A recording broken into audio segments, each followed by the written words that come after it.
नमस्ते दोस्तों, मैं आपके लिए प्रॉफिट एंड लॉस के पार्ट वाइज वीडियो बना रहा हूं। तो आज आपका जो पार्ट रहेगा वो रहेगा पार्ट 5। ठीक है।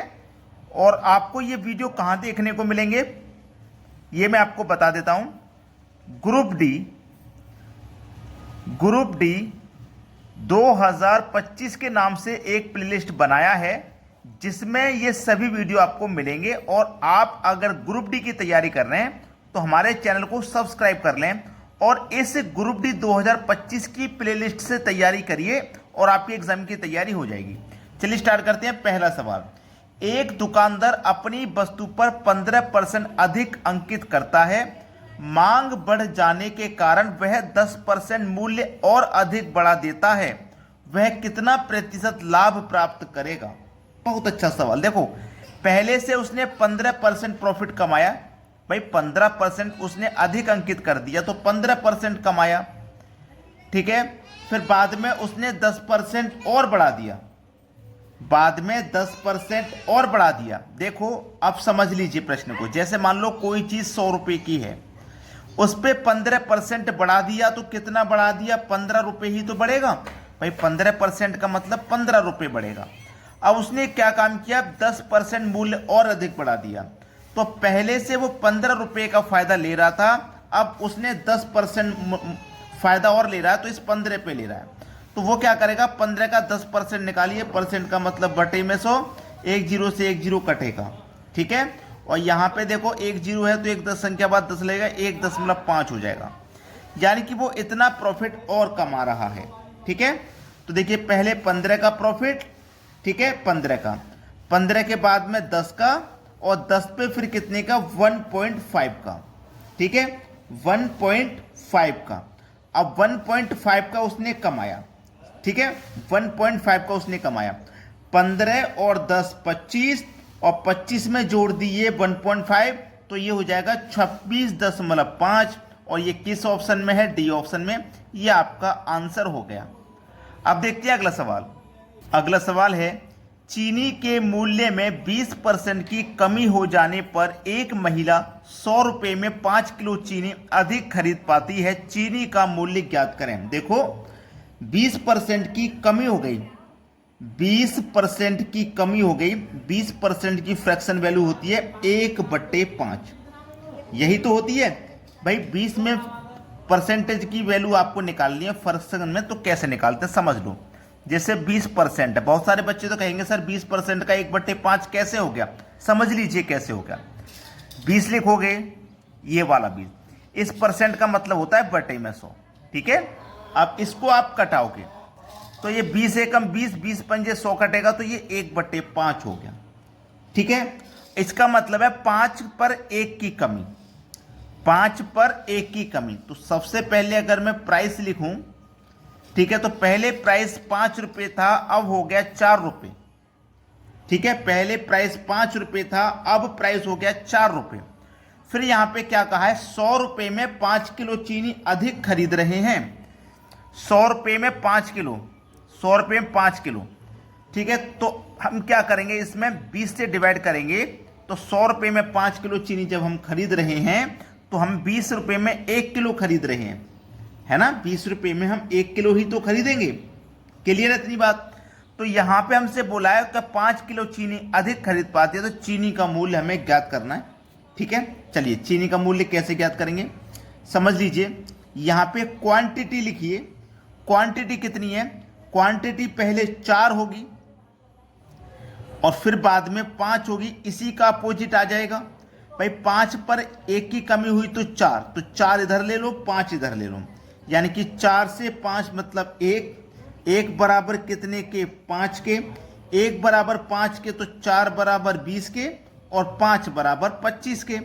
पूछा क्या है? कितनी चीनी का मूल्य ज्ञात करें। तो चीनी का मूल्य भैया कितना है? चीनी का मूल्य है 5 रुपए।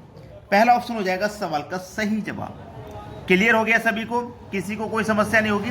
देखो, यहां पे बहुत सारे बच्चे सोच रहे होंगे कि भाई सर आपने पता नहीं क्या करा दिया, हमारी समझ में कुछ नहीं आया।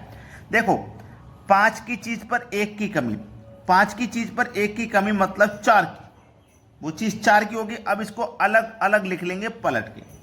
जब हमने लिखा तो यहाँ कितने का भैया 1 का अंतर और यहाँ कितने का है 5 का अंतर, तो 1 बराबर हो गया 5 के, तो सवाल का आंसर यहीं पे आ गया। ये तो मैंने आपको अलग अलग निकाल के बताया है। अब देखते हैं अगला सवाल। अगला प्रश्न है, चाय के मूल्य में 20% की वृद्धि हो जाती है, कोई व्यक्ति अपनी खपत में कितनी कमी करे कि उसके खर्च पर कोई प्रभाव न पड़े। देखो 20% की वृद्धि है, ये बिल्कुल प्रश्न वैसा ही है जैसा हम अभी अभी करके आए। 20% की फ्रैक्शन वैल्यू 1/5, मतलब यहाँ पे वृद्धि है, पिछले क्वेश्चन में कमी थी, यहाँ वृद्धि है, तो जो प्राइस है वो आपका क्या हो जाएगा। देखो पहले कीमत कितनी थी 5, अब 5 पे 1 की वृद्धि हो गई तो कितनी हो जाएगी, बढ़ के 6 हो जाएगी। अब इसी की क्वांटिटी को पलट के लिख लेंगे जैसे पिछले क्वेश्चन में किया था, ठीक है, पलट के लिख लिए। यहाँ देखो कितने का अंतर, 1 का, कितने का अंतर भैया, यहाँ पे 1 का अंतर। अब देखो यहाँ पे 1 का अंतर कितने पे, 6 पे। और किसी भी चीज को अगर आप प्रतिशत में बताएंगे तो 100 से गुना करेंगे, ये बात आप जानते हैं। 1 का गुना 100 से करेंगे तो 100 हो गया बटे में 6, कटाइए, 6 एकम 6, 4 बच्चे का 40, 6 छिंग 36, 4 बच्चे का तो 4 ऊपर बटे में 6, 2 दूने का 4, 2 तिया 6, तो 16.2/3, 16.2/3 सी ऑप्शन है सवाल का सही जवाब। समझ में आ गया ना। अब देखते हैं अगला प्रश्न।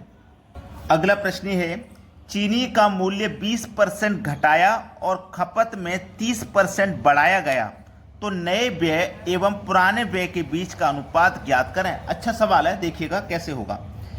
एक फॉर्मूला होता है, एक फार्मूला मैं आपको यहां समझाता हूं कि जो प्रश्न में दिया गया है आप उसी के हिसाब से चलिए, जो प्रश्न में दिया गया है। अब जैसे प्रश्न में दिया गया 20% घटाया, तो 20% घटाएंगे, घटाने का मतलब माइनस करेंगे। फिर 30% बढ़ाया तो 30 आप बढ़ा दोगे, ठीक है, क्लियर है इतनी बात भाई। 20 घटाया 20 घटा देंगे, 30 बढ़ाया 30 बढ़ा देंगे, प्लस अब क्या करना है, यही संख्या को दोबारा लिखना है, जैसे -20 इंटू 30, इसी संख्या को आप दोबारा ही लिख देंगे, दोबारा से लिख देंगे। -20 प्लस का 30, तो प्लस के 30 में से माइनस की 20 जाएंगे, प्लस के 10 बचेंगे, ठीक है, प्लस के 10 बचेंगे यहाँ पे।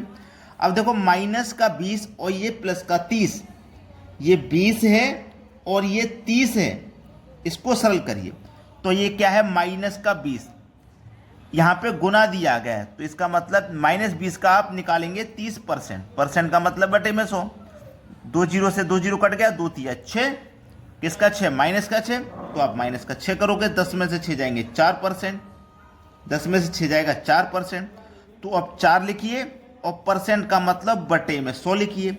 4 एकम 4, 4 से 100 25 बार में कटेगा, मतलब 1/25। अब 1/25 का मतलब है, यहाँ पे उसने क्या बोला है, प्रश्न को समझिए, प्रश्न में क्या बोला है, 20% घटाया 30% बढ़ाया, तो नए व्यय यानी कि नए खर्च और पुराने खर्च के बीच का अनुपात, नया खर्च और पुराना खर्च। तो देखो नया खर्च और पुराना खर्च बताना है, तो देखो 25 पर 1 रुपया और बढ़ेगा तो नया खर्च हो गया 26 और पुराना खर्च कितना 25, यही तो बताना है। तो देखो 26 के बटे में 25 आपको मिलेगा डी ऑप्शन में, ये बिल्कुल सही जवाब है। अब देखते हैं अगला प्रश्न। अगला प्रश्न है, किसी वस्तु के अंकित मूल्य पर एक एकल छूट 40% तथा 2 क्रमांगत छूट 20% तथा 20% के बीच का अंतर 16 रुपये है, तो उस वस्तु का अंकित मूल्य बताएं। देखो जैसे जैसे आपके प्रॉफिट और लॉस के पार्ट बढ़ते जा रहे हैं, ऐसे ही क्वेश्चन का लेवल भी बढ़ता हुआ जा रहा है, ये आप स्वयं देख रहे हैं, ठीक है। तो चलिए यहाँ पे क्या हो रहा है, वही तरीका मैं बताऊंगा 20% और 20% की, ठीक है, 20% प्लस 20%, ठीक है, यही तो है, परसेंट का साइन लगा लो चाहे, ठीक है, फिर माइनस का 20, फिर ऑफ आता है, यानी कि जो मैंने पहले बताया था, पहले मैंने इस तरीके से बताया था, इस तरीके से, है ना, इसी तरीके से तो बताया था पहले मैंने, लेकिन यहाँ पे अगर आप ब्रैकेट नहीं लगाएंगे तो यहाँ ऑफ का साइन लगा देना, जिससे हमें पता चल जाएगा कि हमें 20 का 20% निकालना है, ठीक है। तो 2 जीरो से 2 जीरो गए, 2 दूने का 4 आ गया माइनस का, ठीक है, क्लियर है इतनी बात। चलिए 20 और 20 कितना हो गया भैया, 40 हो गया, माइनस का 4 कितना हो गया, 36 हो गया, क्लियर। तो हमारे दोनों छूट मिलाकर के एक छूट 40% थी, 40 थी कि नहीं, तो ये दोनों मिलाकर के 40 थी, 40 में से इनकी निकाल देंगे जो कि 36 है, निकाल देंगे 36, तो कितनी बचेगी हमारे पास 4, क्लियर है, कितनी बचेगी 4, तो 4 बराबर कितने के, 16 के, 4 बराबर 16 के, तो 1 बराबर कितने के हो जाएगा, 16/4, 4 चौकू 16, यानी कि 1 बराबर 4 के, जब 1 बराबर 4 के तो आपका अंकित मूल्य बताना, यानी कि 100% का मान, तो 100 से गुना कर देना, जो कि 400 निकल के आ जाएगा। सी ऑप्शन प्रश्न का बिल्कुल सही जवाब है। अब देखेंगे अगला प्रश्न। अगला सवाल है, क्रमांकगत छूट 10%। अगला सवाल है, क्रमांकगत छूट 10% और 20% के समतुल्य एकल छूट ज्ञात करें। तो ये सवाल ना आपके लिए होमवर्क है। आप सभी बच्चे इस प्रश्न का आंसर मुझे कमेंट बॉक्स में बताएंगे क्या आएगा। ठीक है दोस्तों, धन्यवाद।